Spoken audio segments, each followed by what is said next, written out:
Bismillahirrahmanirrahim. Assalamu alaikum. Students, today our lecture is about the structure of human ear.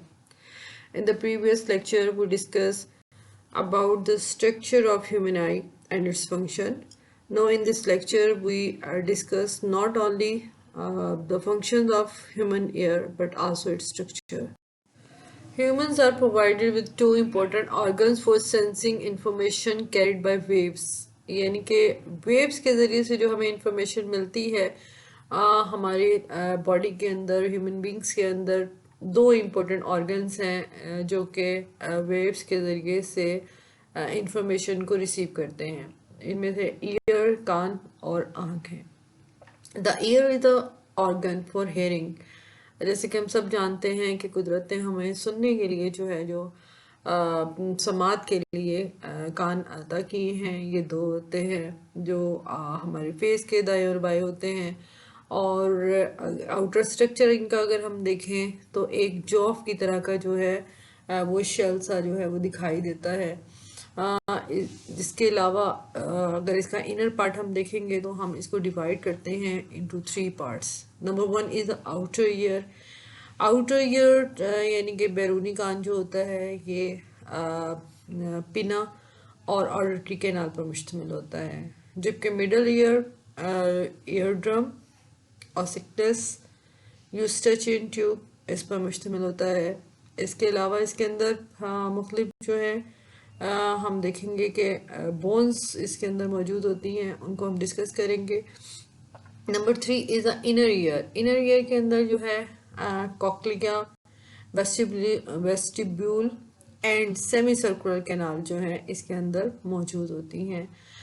ये तीनों part जो है बहुत इम्पोर्टेंट हैं. इनको हम वन बाय वन डिस्कस करेंगे. यहाँ डायग्राम के अंदर पार्ट्स ऑफ द ईयर को जो है वो बताया गया है. आपको बताया गया है कि आउटर ईयर यहाँ आपको नज़र आ रहा है, देन फिर मिडल ईयर और फिर इनर ईयर. आउटर ईयर के अंदर हम देखते हैं है कि 3 इसके पार्ट्स जो हैं हमें यहाँ वाज़े तौर पर दिखाई देते हैं. उसके बाद मिडल ईयर आता है एंड देन इनर ईयर है. नेक्स्ट स्लाइड्स के अंदर हम उनको डिस्कस करेंगे और आप उसको डिटेल के साथ जो है वो समझ सकेंगे. The human ear is divided into 3 sections. यहाँ आपको 3 सेक्शन जो है कान के उनको अलग अलग करके यहाँ पर दिखाया गया है कि आउटर ईयर कहाँ तक होता है. उसके बाद मिडल ईयर है, मिडल ईयर के बाद इनर ईयर जो है वो आता है. इस तरीके से ह्यूमन ईयर 3 लेयर्स पर या 3 सेक्शंस पर मुश्तमिल होता है. The first part of the year is called the outer ear. इसको आउटर ईयर इसलिए कहा जाता है क्योंकि ये बाहर से दिखाई देता है. यहाँ पर आपको एक सेटेलाइट की जो है पिक्चर दिखाई गई है और सेटेलाइट डिश की जो कि रेडियो वेव्स जो होता है उनको कलेक्ट करता है. और इसका मेन पर्पज़ ये होता है कि रेडियो वेव्स को कलेक्ट करना और फिर इसको आगे की तरफ जो है वो ट्रांसफ़र करता है. सेम इसी तरीके से आउटर ईयर जो हमारा होता है वो उसका काम भी जो वेव्स हैं उनको इकट्ठा करना होता है और उनको फिर आगे कान के अंदरूनी हिस्सों में भेजना होता है. The outer ear is similar. The curved formation on the outside pinna helps funnel sound down the ear canal to the eardrum. इसका जो फर्स्ट पार्ट है जहाँ से साउंड वेव जो है वो एंटर होती हैं उसको पिना कहा जाता है. यानी कि कान का जो बैरूनी खोल है उसको हम पिना कहते हैं और पिना से ही एक जो है अंदर नाली जो है वो जाती है जो कि ईयर कैनाल कहलाती है. ये ईयर कैनाल जो है ये के एंड पर जो है वो ईयर ड्रम जो है वो मौजूद है, कान का पर्दा जिसको हम कहते हैं. इस आउटर ईयर के अंदर जो है वो छोटे छोटे से बारीक से हेयर्स होते हैं और एक हम कह सकते हैं कि लिक्विड सा जो है जेल लाइक लिक्विड जो है हमारे कान के अंदर मौजूद होता है. बेसिकली दोनों का मकसद ये होता है कि कोई भी चीज़ डर्ट, डस्ट वगैरह या कोई भी पार्टिकल्स है या कोई छोटे एनिमल्स जैसे इंसेक्ट्स हैं वो हमारे कान के अंदर अगर किसी तरीके से एंटर हो जाए तो वो इसके साथ चिपक जाते हैं और ये आगे हमारे कान के अंदरूनी हिस्से तक जो है वो नहीं जा पाते हैं. इस तरीके से कुदरत ने बहुत खूबसूरती के साथ हमारे कान को का जो नाजुक पर्दा है जो ईयर ड्रम है या कान का जो अंदरूनी हिस्सा है उस तक जो है हर तरह की गंदगी और डस्ट और चीज़ें जो हैं उनको जाने से रोका है, क्योंकि अगर ये चीज़ें जाती हैं तो हम देखते हैं कि कान के अंदर मुख्तलिफ किस्म के इन्फेक्शन जो है वो हो सकते हैं। आउटर ईयर के पार्ट्स यहाँ हम देखें, द फर्स्ट पार्ट इज पिना। पिना auricle receives sound waves that travel through the auditory canal और ear canal। पिना जो है इसका मेन मकसद जैसे मैंने बताया कि साउंड वेव्स को रिसीव करता है और फिर इस ऑडिटरी कैनाल जो है इसके थ्रू जो है वो आगे तक पहुंचाता है।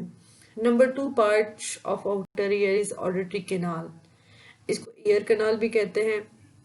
It acts as a funnel with an approximate length of 2.5 centimeter and leads to the eardrum।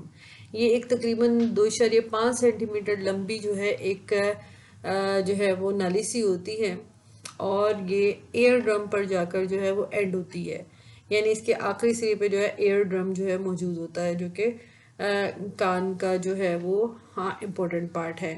It's also protects the ear drum from shock and intrusion by external object. ये किसी भी किस्म की जो एयर ड्रम जो है इसको protect करता है, एयर ड्रम को किसी भी किस्म की कोई लाउड चीज़ से, किसी शॉक से और किसी भी एक्सटर्नल ऑब्जेक्ट, जैसे मैंने आपको बताया कि डस्ट पार्टिकल हैं, डस्ट हैं, इंसेक्ट्स हैं, हर तरह की गंदगी से जो है ये हमारी ऑडिटरी कैनाल जो है वो बचाती है। और कैसे बचाती है, इसके अंदर एक एयर वैक्स होता है, मुंह में रतूबत सी होती है जिसके साथ वो चीज़ चिपक जाती है, जिसकी वजह से वो आगे जो है वो नहीं जा पाते हैं। इसके अलावा बारीक बारीक से हेयर्स भी इसके अंदर मौजूद होते हैं और उनका काम भी जो है वो प्रोटेक्शन देना है हमारे ईयर ड्रम को। Next is the middle year. अगला जो कान का हिस्सा है वो मिडल ईयर कहलाता है, यानी दरमियानी हिस्सा कहलाता है। The middle ear transfers the energy of a sound wave by vibrating the 3 bones found there.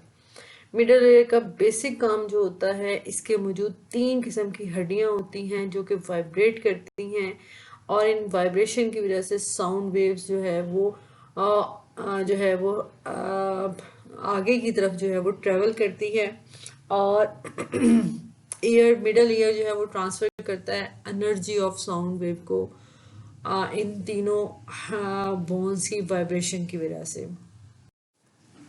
The middle ear, अब मिडल ईयर जो है the part of middle ear हम यहाँ डिस्कस करेंगे। इसका जो पहला हिस्सा है this is the ear drum. Ear drum is a cone shaped piece of skin about 10 mm wide. It is very sensitive, even the slightest pressure variations will cause it to vibrate. ये ear drum जो होता है, जैसे मैंने बताया कि जहाँ पर ऑडिटरी कैनाल ख़त्म होती है फर्स्ट पार्ट की, वहाँ से मिडल ईयर हमारा स्टार्ट हो जाता है और ये cone shape piece of skin है, स्किन का एक पीस बारीक सी मेम्ब्रेन है जो कि 10 mm जो है वाइड होती है। ये बहुत सेंसिटिव होती है, इवन कि एक छोटा सा हल्का सा प्रेशर भी इसके अंदर जो है वो वाइब्रेशन जो है पैदा करता है, इसके अंदर इसको जो है वाइब्रेट कर सकता है। और इसका जो नेक्स्ट इसका फंक्शन है, it's separates the outer ear from the middle year, और ये आउटर ईयर को मिडल ईयर से जो है वो सेपरेट करता है। यानी कि ये हम कह सकते हैं कि हमारा जो बैरूनी कान है और जो अंदरूनी मिडल ईयर है उसके दरमियान में भी वाक़ होती है, यानी कि जहाँ पर आपका बैरूनी कान के हिस्सा ख़त्म होता है वहाँ से अंदरूनी कान का हिस्सा जो है वो शुरू हो जाता है इस मेम्ब्रेन के through. Ossicles are the smallest bones in the body. This movement leads to the vibration of 3 very small bones in the middle ear known as the ossicles। ये 3 बहुत छोटी जो है बोन्स हैं जो कि हमारी बॉडी की सबसे छोटी बोन्स कहलाती हैं। इनमें the first one is the malleus, जिसको हैमर बोन भी कहा जाता है। ये long handle attach to the tiny bone that passes vibration from the eardrum to the anvil। और इसका एक जो सिरा होता है वो ईयर ड्रम के साथ अटैच होता है और दूसरा जो है वो एनविल बोन के साथ होता है। Second bone is the incus और एनविल बोन, और ये टाइनी बोन है, ये भी एक छोटी सी बोन है that passes vibration from the hammer to the stirrup. ये जो सेकेंड बोन के साथ, यानी कि इसका एक एक हिस्सा जो है वो हैमर बोन के साथ अटैच होता है और दूसरा जो है आगे स्ट्रिप्स या स्टेपिस जो है उसके साथ अटैच होता है। तीसरी जो बोन है जिसको हम देख रहे हैं कि थर्ड वन होती है और ये स्टेपिस कहलाती है, इसको स्टिर्प्स भी बोलते हैं। A tiny U shape bone that passes vibration from the stirrup to the cochlea. और इसका काम जो है वो जो कि ये भी छोटी सी होती है और ये वाइब्रेशन को आगे कॉक्लिया तक जो है पहुंचाती है, कॉक्लिया तक लेकर जाती है। This is the smallest bone in the human body. ये ह्यूमन बॉडी की सबसे छोटी हड्डी कहलाती है and it is 0.25 to 0.33 centimetre long, यानी ये इतनी छोटी होती है लेकिन इसका काम जो है वो बहुत ज़्यादा अहमियत का हामिल होता है। सो दैट हम कह सकते हैं कि मिडल ईयर के अंदर एयर ड्रम के साथ तीन बोन्स जो हैं वो अटैच होती हैं। First one is the hammer bone, then anvil bone, then the stirrups bone. ये तीनों बिल्कुल एक दूसरे के साथ अटैच होती हैं और उनके दरमियान एक बारीक सी जो है वो झिल्ली होती है जो कि इनको जो है एक साथ रखती है। जब हाँ आवाज़ की लहरें जो हैं वो पिना से ट्रैवल करके ऑडिटरी कैनाल में आती हैं और फिर उसकी वजह से जो है वो एयर ड्रम पर वाइब्रेशन होती है। तो ये एयर ड्रम जो वाइब्रेट होता है तो हैमर बोन चूँकि इसके साथ अटैच होती है तो वो उसके अंदर वाइब्रेशन पैदा करती है। हैमर बोन चूँकि अटैच होती है आगे एनविल बोन के साथ, तो जब हैमर बोन वाइब्रेट होती है तो एनविल बोन को वाइब्रेट करती है और इस तरीके से प्रेशर और ज़्यादा बढ़ जाता है और आवाज़ की जो लहरें हैं वो स्टिपस बोन के साथ जो है वो टकराती हैं और इस तरीके से प्रेशर मज़ीद बढ़ता है और वाइब्रेशन जो है वो कान के अंदर वाले हिस्सा जिसको हम कोक्लिया कहते हैं, कोक्लिया जो इनर ईयर का मोस्ट इम्पोर्टेंट पार्ट है, वहाँ तक जो है पहुँचती हैं। यहाँ आपको bones of the middle year दिखाई गई हैं और आप यहाँ देख रहे हैं कि एयर ड्रम शो है, एयर ड्रम के साथ हैमर बोन है, हैमर बोन के साथ एनविल बोन अटैच है और एनविल बोन के साथ स्ट्रिप बोन जो है अटैच है। इस तरीके से इनका मेन काम जो है वो साउंड वेव्स को यानी वाइब्रेशन जो है जो उसकी शिद्दत में इजाफा करना है और उसको आगे इनर पार्ट तक जो है होता है। Eustachian tube, Eustachian tube, a tube that connects the middle ear to the back of the nose। ये एक नाली है जो कि हमारे कान का जो मिडल ईयर है उसको जो है वो कनेक्ट करती है नोज़ के बैक साइड से।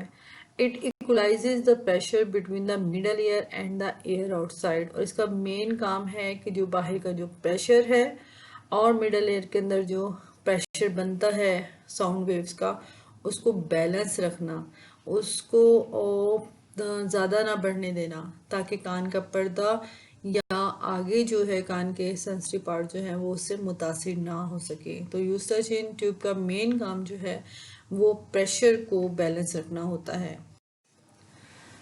The inner year, here is the third part of ear which is called the inner ear।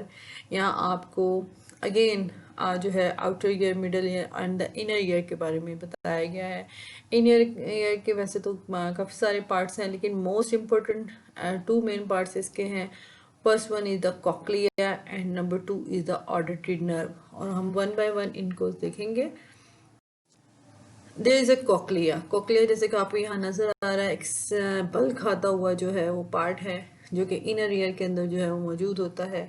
इसको हम देखेंगे कि इसके क्या फंक्शन है, ये कैसे वर्कआउट करता है। कोक्लिया के फंक्शन को हम देखते हैं नेक्स्ट स्लाइड में। द इनर ईयर का most important part is the cochlea. This is a spiral tube that is covered in a stiff membrane.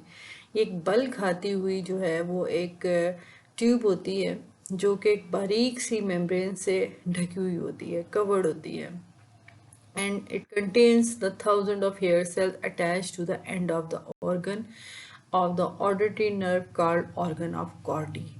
और इसके अंदर हज़ारों की तादाद में हेयर सेल्स जो है वो मौजूद होते हैं जो कि अटैच होते हैं to the end of the organ of auditory nerve. Auditory nerve का जो हिस्सा है जिसको ऑर्गन ऑफ कॉर्टी कहते हैं उसके साथ जो है ये अटैच होते हैं। इस तरह से बेसिक जो मकसद है कॉकलिया का वो हम आगे उसको अंडरस्टैंड करेंगे। बहरहाल जो पीछे से हम देखते हैं कि कान के मुख्तलिफ हिस्सों से जो है वो आवाज़ की लहरें जो ट्रेवल करती हुई कॉकलिया में आती हैं, तो कॉकलिया के ये जो हेयर सेल्स हैं किस तरीके से इनको आगे जो है ऑडिटरी नर्व तक पहुंचाते हैं। कॉकलिया हेयर सेल, यहाँ आपको कॉकलिया के हेयर सेल जो हैं ये बहुत माइक्रोस्कोप के अंदर जो है ये इसको बहुत इनलार्ज करके जो है वो दिखाया गया है। तो हम यहाँ देखते हैं this tiny hairs bend because of the vibration caused by the sound wave. ये मुड़े हुए हैं ये हेयर्स, और ये किस तरह से मुड़ते हैं, जब साउंड वेव्स आती हैं, आवाज़ की लहरें जो हैं वो अंदर आकर वाइब्रेशन इर्ताज पैदा करती हैं, तो ये जो हेयर लाइक सेल्स होते हैं ये कॉकलिया के बेंड होना शुरू हो जाते हैं। बेंड होते हैं तो फिर ये किस तरीके से आगे अटैच होंगे। नेक्स्ट हम देखते हैं इसको, the auditory nerve. The second most important part of the inner year is auditory nerve, यानी कान का जो तीसरा और इम्पोर्टेंट और हसास पर्दा है जिसको हम अंदरूनी कान भी कहते हैं, इनर ईयर कहते हैं, इसका जो सेकंड पार्ट है this is the auditory nerve. ये ऑडिटरी नर्व है। The tiny hair cells of the cochlea are set in motion by vibration.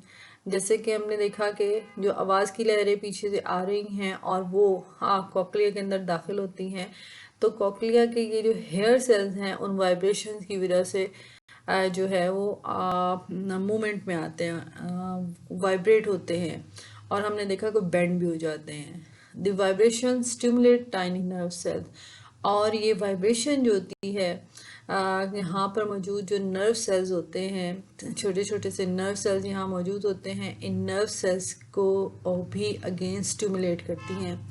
The nerve cells then send signals along the auditory nerve to the brain, और फिर यही nerve cells जो हैं वो ख़ास किस्म के सिग्नल्स जो हैं वो हमारी ऑडिटरी नर्व के ज़रिए से के साथ ब्रेन को भेजते हैं, और ब्रेन इन सिग्नल को समझता है, और इस तरीके से जो है वो हम जो भी आवाज़ की जो लहरें अंदर पहुंचती हैं उनको हम फिर समझते हैं, उन आवाज़ों को हम पहचानते हैं, उनके मीनिंग्स जो हैं हमें पता लगते हैं, और हमें पता लगता है कि हम आवाज़ों को सुन के उनको डिस्क्रिमिनेट करते हैं।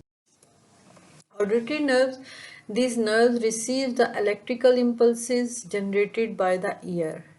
ये नर्व्स जो होती हैं वो इलेक्ट्रिकल इम्पल्सेस जो होती हैं जो कि कान के अंदर जो है वो जनरेट होती हैं, इनको रिसीव करती हैं and pass information up to the brain, और यहाँ से इंफॉर्मेशन और मालूमात को ब्रेन तक पहुँचाती हैं।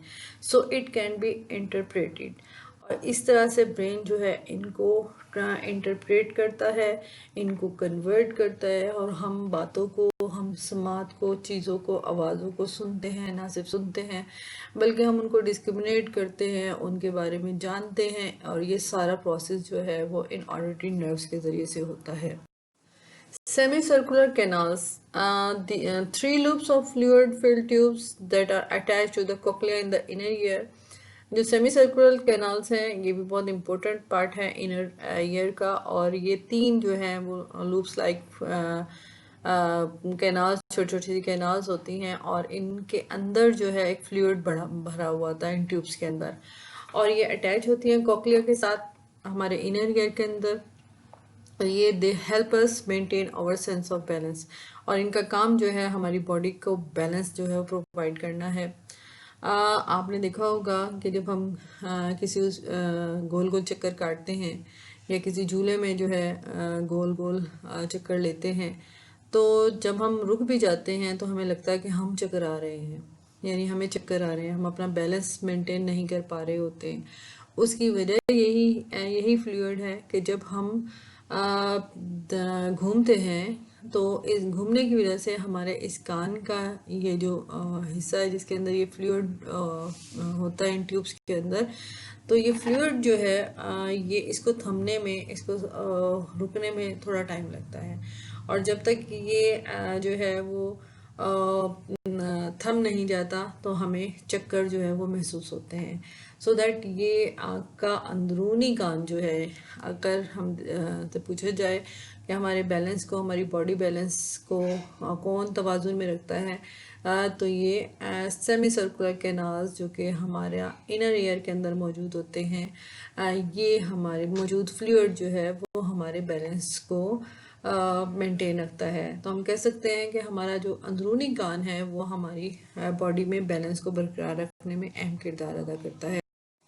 In the last we discussed here the function of human ear. Previous slides के अंदर हमने तमाम देखा कि किस तरीके से हमारा कान जो है उसके मुख्तलिफ पार्ट्स हैं, और ये मुख्तलिफ पार्ट्स जो हैं, मुख्तलिफ हिस्से जो हैं, वो किस तरीके से उनके अंदर मौजूद हिस्से जो मुख्तलिफ स्ट्रक्चर्स हैं वो किस तरीके से काम करते हैं, और कैसे हमारी जो हम आवाज़ों को सुन सकते हैं और उसके जवाब में, रिस्पॉन्स में हम बोलते भी हैं और फिर जवाब देते हैं, और हमारी कम्युनिकेशन जो है वो इसी वजह से सक्सेसफुल होती है। थोड़ा सा जो है मैं यहाँ पर आपको रिपीट करूँगी इसके मुतालिक। The working of human air is in such a way that sound waves travel from the outer ear to the middle ear, which are then transmitted to the inner ear in the form of compressional waves. मैं थोड़ा सा शुरू से आपको थोड़ा सा brief करती हूँ। यहाँ ये बताया गया कि किस तरीके से हमारी जो आवाज़ की लहरें हैं वो कान के पहले हिस्से में आती है, फिर दूसरे हिस्से में आती है, और फिर तीसरे हिस्से से होते हुए हमारे ब्रेन तक जाती हैं। तो हमारा कान जो है उसके जैसे फर्स्ट पार्ट के अंदर जब आवाज़ की लहरें आती हैं तो वो पिना से गुजरकर ऑडिटरी कैनाल के अंदर जाती हैं। ऑडिटरी कैनाल से वेव्स जो हैं वो एयर ड्रम के साथ टकराती हैं, जो कि एयर ड्रम के अंदर वाइब्रेशन पैदा करती हैं। ये वाइब्रेशन जो है आगे 3 बोन्स जो हैं उन बोन्स के साथ, यानी हैमर बोन, इंकस बोन और स्ट्रिपस बोन के साथ जो है ये टकराते हैं, जिसकी वजह से आवाज़ की लहरें जो हैं वो उनके अंदर इर्ताश पैदा होता है। ये ज़्यादा वाइब्रेट होती हैं, और ये वाइब्रेशन जो है वो ज़्यादा पोटेंशियल के साथ जो है वो आगे की तरफ जो है वो शिफ्ट होती है। इस तरीके से आवाज़ की जो लहरें हैं, ये आवाज़ की लहरें अंदर जो है इनर ईयर तक पहुंचती हैं, और कॉक्लिया के साथ जो है, जो कि हमने देखा कि most important part of inner ear है, वहाँ तक पहुँचती हैं।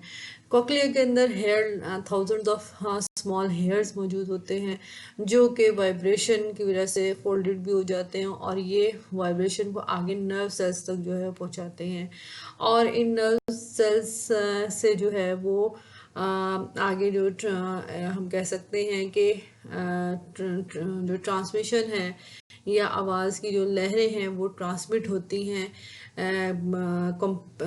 कंप्रेशनल वेव्स के थ्रू जो है फॉर्म में, और ये ब्रेन तक जाती हैं। In the inner ear the compressional waves are converted into electrical impulses that are perceived by the brain. और यही वो जगह है जहाँ पर ये वेव्स जो होती हैं, जो ये लहरें होती हैं, ये कन्वर्ट हो जाती हैं इलेक्ट्रिकल इम्पल्सेस में, और इनको हमारा ब्रेन जो है वो परसीव करता है। और हमारी जो नर्व्स हैं, हम देखते हैं कि ब्रेन का वो हिस्सा जो कि अटैच है हमारी समात के साथ, उसके अंदर जो है हम देखते हैं कि ये जब वहाँ पर पहुँचता है, इसको कन्वर्ट करता है, तो आवाज़ की लहरें जो हैं वो आगे की तरफ समई जो सिग्नल हैं उनके ज़रिए मुख्तलिफ मराहल से गुज़र कर दिमाग के जो ऑसिपिटल लोब है इसमें मुंतकिल हो जाती हैं, और इस तरीके से दिमाग इन बरकी सिग्नल्स को पढ़कर आवाज़ के मुतल्लिक जो है इंफॉर्मेशन फ्राहम करता है। इस तरह से समात का अमल मुकम्मल हो जाता है। This way we can hear and differentiate various sound types. यही वजह है कि ना सिर्फ हम आवाज़ों को, मुख्तलिफ आवाज़ों को सुनते हैं, बल्कि उन आवाज़ों के अंदर डिस्क्रिमिनेशन भी कर सकते हैं। मुख्तलिफ आवाज़ों को हम पहचानते हैं, उनके दरमियान एक ही वक्त में फ़र्द कई तरह के जो है वो आवाज़ों के अंदर फ़र्क महसूस कर सकता है। और ये सारा प्रोसेस जो है वो हमारे ब्रेन के ज़रिए से होता है। तो सो दैट हम कह सकते हैं कि ह्यूमन ईयर जो है वो एक फैंटास्टिक जो है वो वर्क करता है फॉर द हेयरिंग के लिए। और फ़र्द इसकी वजह से जो है वो इस दुनिया में मौजूद बेहतरीन आवाज़ों को ना सिर्फ सुनता है बल्कि उनसे महसूस होता है। हम चीज़ों को जो है और साउंड्स को डिस्क्रिमिनेट करते हैं, हम बातों को समझकर उनका आंसर देते हैं, हम बोलते हैं। इस तरीके से हमारी लाइफ जो है वो बेहतरीन होती है। सो दैट इस लेक्चर के अंदर जो है हमने देखा कि किस तरीके से ह्यूमन ईयर जो है वो बहुत ही सिंपल जो है सादा से जो है हम देखते हैं कि स्ट्रक्चर सिस्टम इसका है, लेकिन ये कॉम्प्लिकेटेड भी है कई जगह पर। और ये किस तरीके से जो है वो हमारी साउंड वेव्स को जो है वो हमारे ब्रेन तक पहुंचाता है, और ब्रेन जो है इन सिग्नल्स को जो है ये इलेक्ट्रिक इम्पल्सेस को जो है परसीव करने के बाद जो है इन आवाज़ों को जो है वो हम तक पहुंचाता है। हम so that we can hear and differentiate the various sound types.